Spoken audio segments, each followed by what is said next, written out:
아나운서가 소개하고 제가 분석하는 아이템. 와, 안녕하세요. 대표님, 여전히 네. 시장은 좋지는 않지만 네.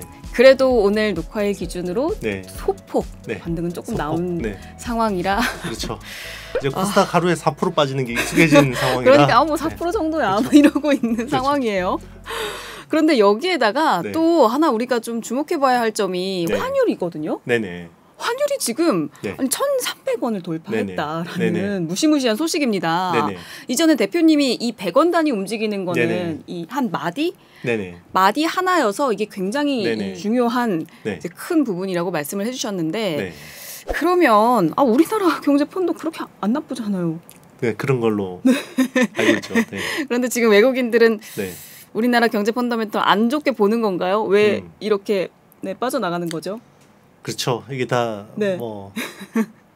네, 안타깝죠. 안타깝습니다. 여러모로 안타까워요. 네. 우리가 이제 팩트만 놓고 보면 제 생각에 대한민국 경제 펀더멘털은 괜찮아요. 그러면 왜 우리나라의 펀더멘털을 나타내는 환율이 왜 이 모양이냐? 달러가 너무 세요. 달러가 초강세입니다.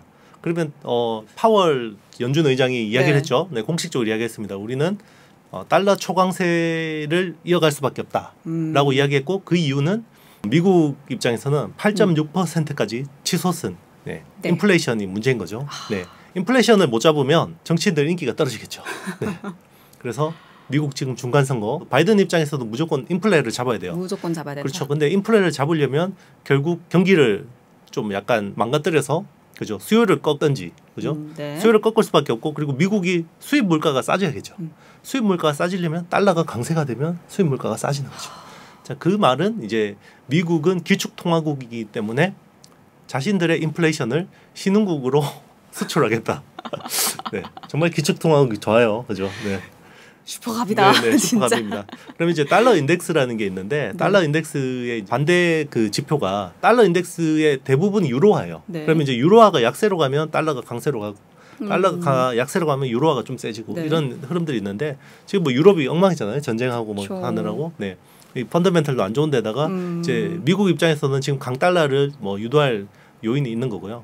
그런 측면에서 이제 미국 투자자 입장에서 생각해 볼게요. 그러면 월스트리트에 있는 마이클이라는 친구가 있다고 생각해 봅시다. 네. 그 친구는 신흥국 투자를 하는 친구예요. 네. 그러면 대한민국에 투자를 했는데 지수가 3,300에서 2,400까지 빠졌으면 거의 30%가 빠졌죠. 그렇죠. 네, 30% 다 손실 아니고 한 15% 손실 봤다고 생각합시다. 네. 네.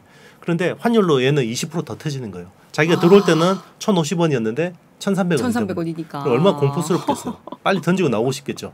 네, 그런 것들이 이제 좀 이제 걱정이 되는 거고요.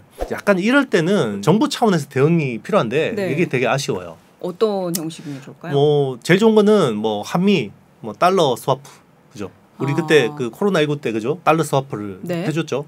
그러면 이제 달러 그 대한 걱정이 없어지는 거죠. 외국인 투자자 입장에서. 그러면 이게 또 환 시장도 약간 기대 심리 때문에 이게 투기 수요들이 있단 말이에요.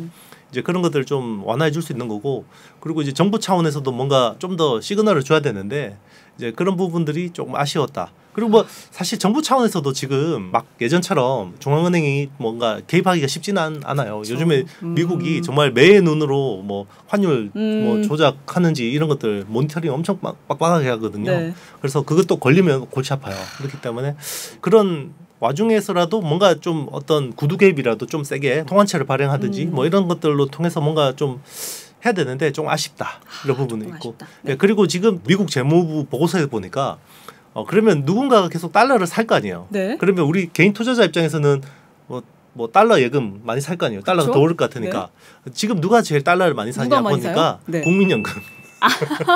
국민연금이 엄청 사고 있어요. 네, 국민연금이 이제 해외 대체 투자를 하려고 네. 이제 원화를 팔고 달러를 사들이니까 그러니까 이게 정부 차원에서 뭔가 삐거덩거리는 거예요. 서로 조율이 안 그렇네요. 되고 네, 이런 것들이 아무래도 이제 정권 초다 보니까 이제 좀 이런 미숙함들도 있고 사실 1,300원 튀는 정도는 거의 경제 쇼크가 왔을 때 그러니까요. 정도의 사실 지금 예전 경제 쇼크 때 왔던 그 가격이 그렇죠. 와 있잖아요. 맞아요. 지금. 네.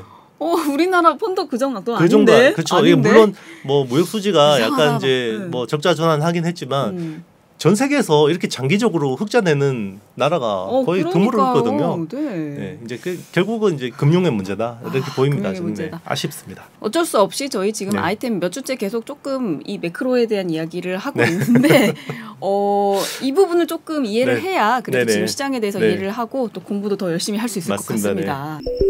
네, 오늘 이제 본격적으로 주제로 좀 들어가 보자면 오늘 주제는 반도체 소재. 네네. 여기서 전구체 케미칼, 네네. PR, 네네. 포토 레지스터까지. 네네. 근데 반도체 소재가 좀 되게 광범위하잖아요. 네네. 되게 어렵죠. 네, 이제 공정하면은 조금 되게 어려운데 저희 아이템에서는 그 어려운 거, 그거를 또 쉽게 또 해냅니다. 그렇죠. 일단은 좀 단순화해서 생각을 해보자면 고체, 기체, 액체가 있잖아요. 네네, 맞습니다. 고기, 액이 있는데.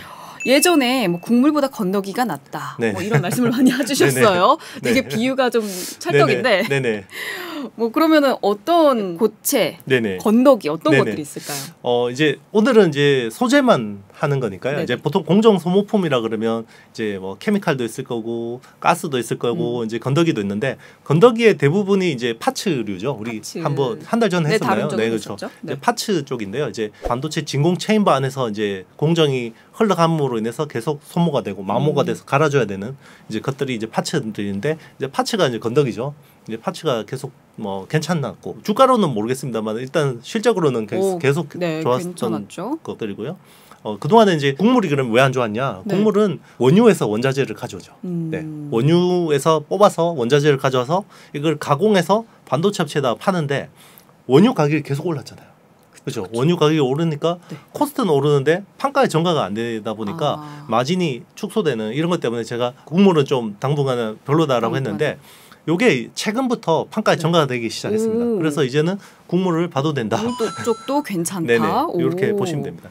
그리고 건더기는 이제 뭐 파츠를 빼면 건더기는 이제 반도체 증착에 쓰이는 전구체라고 하죠. 프리커서. 프리커서가 이제 전구체의 이제 대부분이고 가스도 필요합니다. 반도체 특수가스. 뭐 이런 쪽도 많이 필요하고요. 이런 쪽은 이제 뭐 워닝 머티리얼즈나 뭐 후성이나 뭐 이런 업체들이 하는 거고 그리고 케미칼 같은 경우는 이제 국내 대표적인 업체 2개 딱 떠오르죠. 동진 세미캠, 포토 레지스트하고 이제 뭐 박리액하고 신너 뭐 이런 것들 하고 있고 ENF 테크놀로지도 이제 불산을 기반으로 해서 이제 이런 케미컬들을 하는데 뭐 포토 레지스트 중간체라든지 뭐 디스플레이 뭐 시가격이라든지 뭐 신너 그리고 솔브레인 같은 경우는 이제 랜드 플래시에 쓰이는 이제 인산계 에찬트 뭐 이런 것들 주로 하는 회사 그리고 전구체도 합니다. 이런 회사도. 근데 워낙 또 에찬트 쪽이 매출 비중이 크다 보니까 이런 회사들도 보시면 좋겠습니다. 좋습니다. 요즘은 이 액체 쪽도 나쁘지 않다라고 말씀을 해주셨는데 그럼 액체 케미컬 소재로는 어떤 것들이 있을까요? 뭐 동진 세미캠이 하는 이제 포토 레지스트 그죠? 우리 아베 소부장 때 이제 떴죠. 포토 레지스트가 이제 대표적인 거고요. 솔브레인은 이제 시가객. 그리고 이제 한솔 케미컬이라는 업체가 있는데요. 여기는 이제 과산화수소를 합니다. 이제 우리 과산화수소 가면 그냥 초등학교 때 과학 시간에 그죠? 이렇게 그런 거라고 생각하는데 반도체 공정에 쓰는 과산화수소는 굉장히 정밀도가 높아야 되는 거기 때문에 뭐 고순도 과산화수소라고 생각하시면 되고요. 이런 것들이 주로 세정액 뭐 이렇게 찌꺼기가 파티클 같은 것들을 막 씻어주는 그런 쪽에 많이 쓰인다고 생각하시면 되고요. 뭐 그리고 뭐 ENF 테크놀로지 같은 경우는 이제 뭐 디스플레이 반도체 뭐 이런 쪽에 다 들어가는 뭐 불산을 가지고 쓰는 세정이라든지 뭐 식각이라든지 이런 쪽에 다 쓴다 생각하시면 됩니다. 그럼 기체 쪽은 반도체 특수가스 어떤 종류들이 있을까요? 뭐 반도체 특수가스는 굉장히 많습니다. 너무 다양해서 다 얘기할 수 없을 정도고요. 대표적인 업체가 이제 워닝 머티리얼즈가 있죠. 워닝 머티리얼즈가 취급하는 품목만 100개가 넘습니다. 100개가 넘는데 굉장히 다양한 품목들이 있고 그런데 이제 그 중에서 한 10개 정도가 매출의 대부분을 차지한다고 보시면 되고요. 이번에 러시아 우크라이나 전쟁 때 조달에 문제가 생겼던 뭐 제논가스, 네온가스 뭐 이런 것들이 이제 문제가 됐던 것들이고요. 이제 그걸로 인해서 가격이 크게 폭등을 했죠. 뭐 네온가스 같은 경우 지금 50배가 올랐다고 합니다. 50배.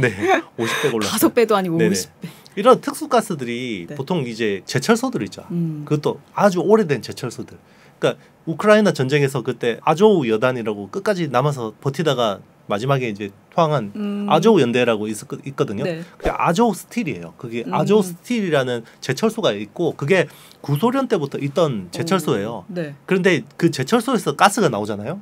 네. 이 매연이 나올 거 아니에요. 네. 거기서 포집을 해서 반도체 케미컬을 만듭니다. 가스를 만듭니다. 그러다 보니까 되게 그렇죠. 그래서 우리나라 같은 경우는 이제 크림반도 2014년이죠. 크림반도 병합 때 그때 한번 조달에 문제가 생긴 적이 있었어요. 그래서 문제가 생겨가지고 그때 그 포스코하고 손을 잡고 네. 이제 포스코도 가스가 나올 거 아니에요. 네. 그 가스를 가지고 대체할 수 있는 노력들을 하고 있습니다. 그래서 좀 상당 부분 국산화 효과를 거두었다라고 생각하시면 됩니다. 오, 이렇게 또 국산화가 또 그런 네네, 식으로 또 맞습니다. 가능하네요. 네. 예방 접종을 좀 네. 잘 해놓은 것 같습니다. 자, 그러면은 이 소재들 다루는 기업들 아까 네. 한 번씩 언급은 해주셨는데 조금 더 자세하게 살펴보면 좋을 것 같아요. 네네. 말씀하셨던 동진 세미캠 네. 그리고 또 솔브레인을 묶어서 좀 설명을 하자면 네. 이 두 기업이 삼성전자가 이제 미국에 네. 들어가잖아요. 테일러에. 네네. 거기 합류한다라는 또 소식이 네네. 좋은 소식이 들려왔어요. 네네. 이 파운드리 공장에서 어떤 역할들을 하게 되는 걸까요? 그때 동진 세미캠 같은 경우는 이제 포토 레지스트를 납품을 하겠죠.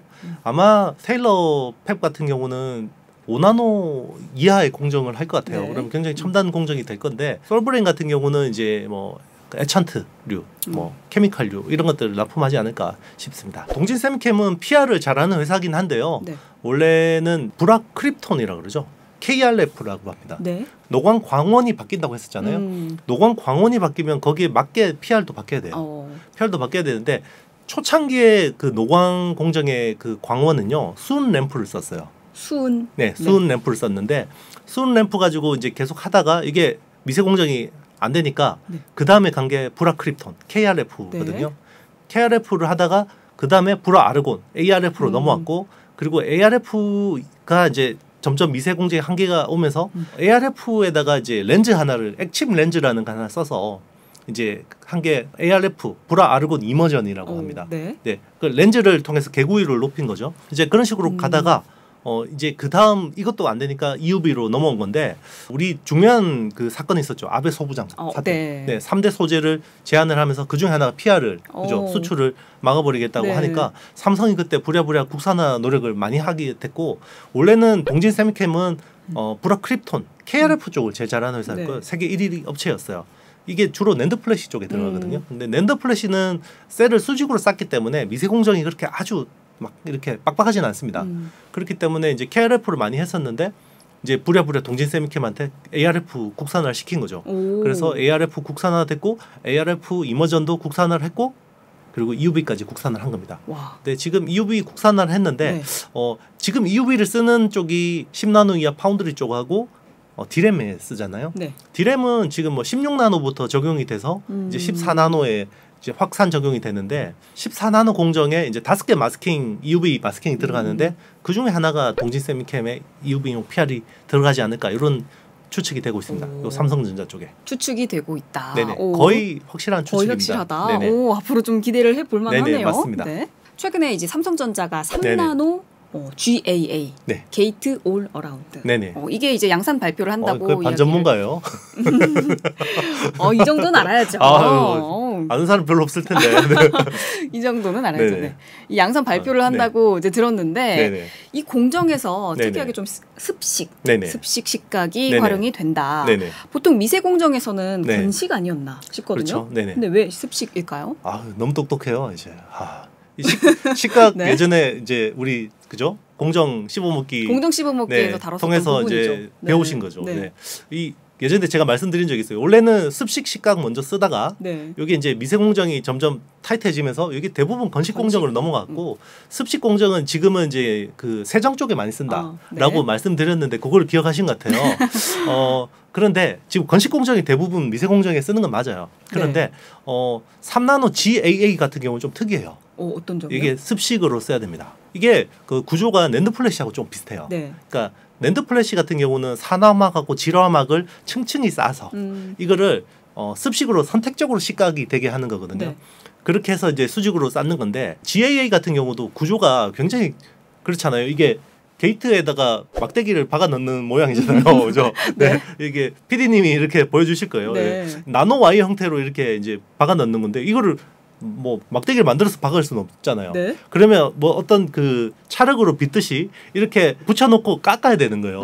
뭘로 깎냐면 식각으로 깎아야 되는데 건식 식각으로는 수직 식각이 잘 안 되는 거죠. 왜냐하면 측면을 깎아야 되기 때문에 네. 그러다 보니까 이제 그 실리콘하고 실리콘 게르마늄을 층층이 쌓아서 이거를 습식으로 이제 가공을 할 수밖에 없는 거예요. 그래서 솔브레인이 수혜를 본다라는 게 솔브레인 같은 경우 낸드 플래시용 식가격을 하잖아요. 그러면 이제 이쪽 식가격도 잘 할 수 있다라는 거죠. 그래서 물성은 달라요. 완전 달라요. 그 낸드 플래시에 쓰는 거는 인산계 네. 에천트고 이제 게이트 올어라운드 같은 경우는 초산계 에천트입니다. 그런데 이제 케미칼을 또 삼성전자하고 열심히 공동 개발하다 보면 또 되겠죠. 네. 그래서 이런 네. 특이성 때문에 네네. 습식으로 네네, 할 맞습니다. 수밖에 없다. 구조가 굉장히 특이해서 네. 그러면은 이 GAA 관련해서 솔브레인 외에 다른 업체들은 어떤 게 있을까요? 네, 뭐 물론 있죠. 네, 솔브레인이 제일 뭐 그래도 크게 수혜를 볼 것 같고요. 네. 한솔케미컬도 수혜를 볼 것 같습니다. 아무래도 습식으로 이렇게 공정을 하다 보면 미세한 파티클들이 많이 남아요. 그러면 깨끗하게 씻어내야겠죠. 네, 그래서 고순도 과산화수소가 필요할 것 같고요. 그래서 한솔케미컬이 그런 쪽으로 또 이제 납품을 할 것 같고, 그리고 이제 증착이 또 필요해요. 네. 네, CVD 증착인데 이걸 또 구리 증착이 또 필요합니다. 네, 이제 ALD 쪽도 필요하고요. 이제 이런 것들을 하는 게 이제 원희가 IPS라는 업체가 이제 하고 있는데 아직까지 성공하지는 못한 것 같아요. 그런데 열심히 연구 개발하고 되게 어려워요. 네, 어려워요. 그래서 되게 어려운데 이런 쪽으로 이제 열심히 해서 납품이 될 가능성이 있고, 그리고 또 이렇게 제대로 만들어졌는지 검사해야겠죠. 그렇죠. 그런데 3나노가 어지간해서 검사해서 잘 안 보이겠죠. 쉽지 않죠. 네, 그래서 원자 현미경으로 봐야 됩니다. 그래서 파크 시스템스 같은 업체들이 또 수혜를 볼 수 있다. 네, 이렇게 보시면 될 것 같습니다.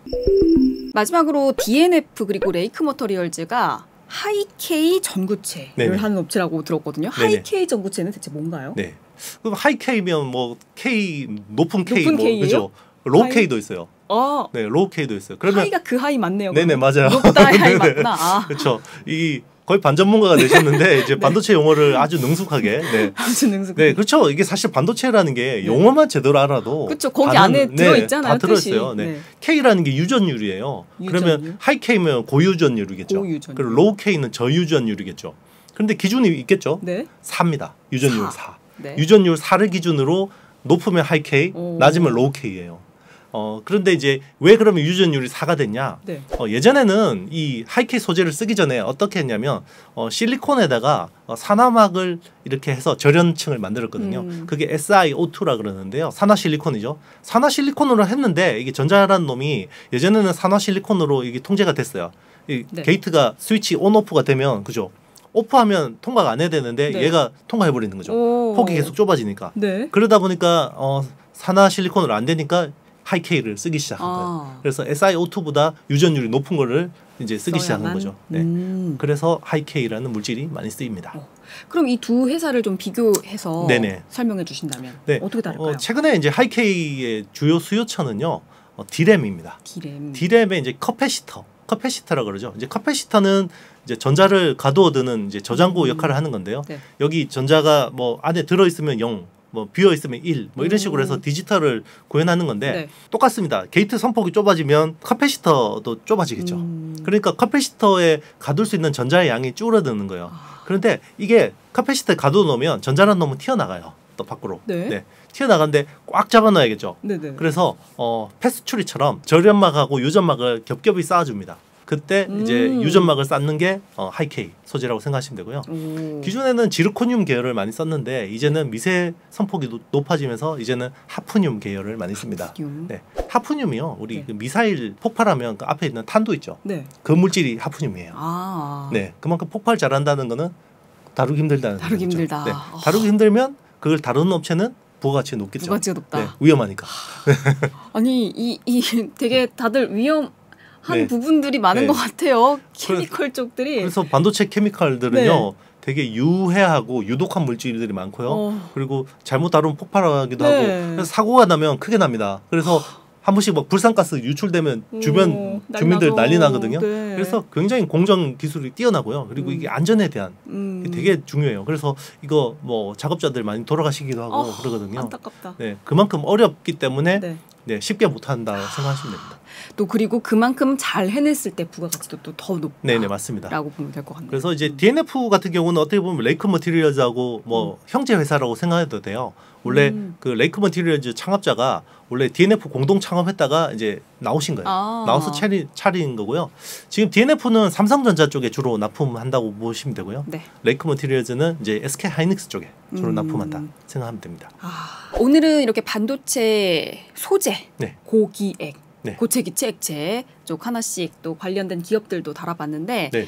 이렇게 좀 시장이 안 좋을수록 우리는 더더욱 공부를 열심히 해서 또 잘 됐을 때 어떤 기업들이 더 많이 갈 수 있는지 확인해 보는 게 정말 중요할 것 같아요. 맞습니다. 네. 오늘 정보가 도움이 되셨다면 좋아요, 구독, 알림, 댓글 남겨주시고요. 투자에 대한 판단 본인에게 있음 있습니다. 기억해 주시기 바라겠습니다. 다음에 만나요. 안녕.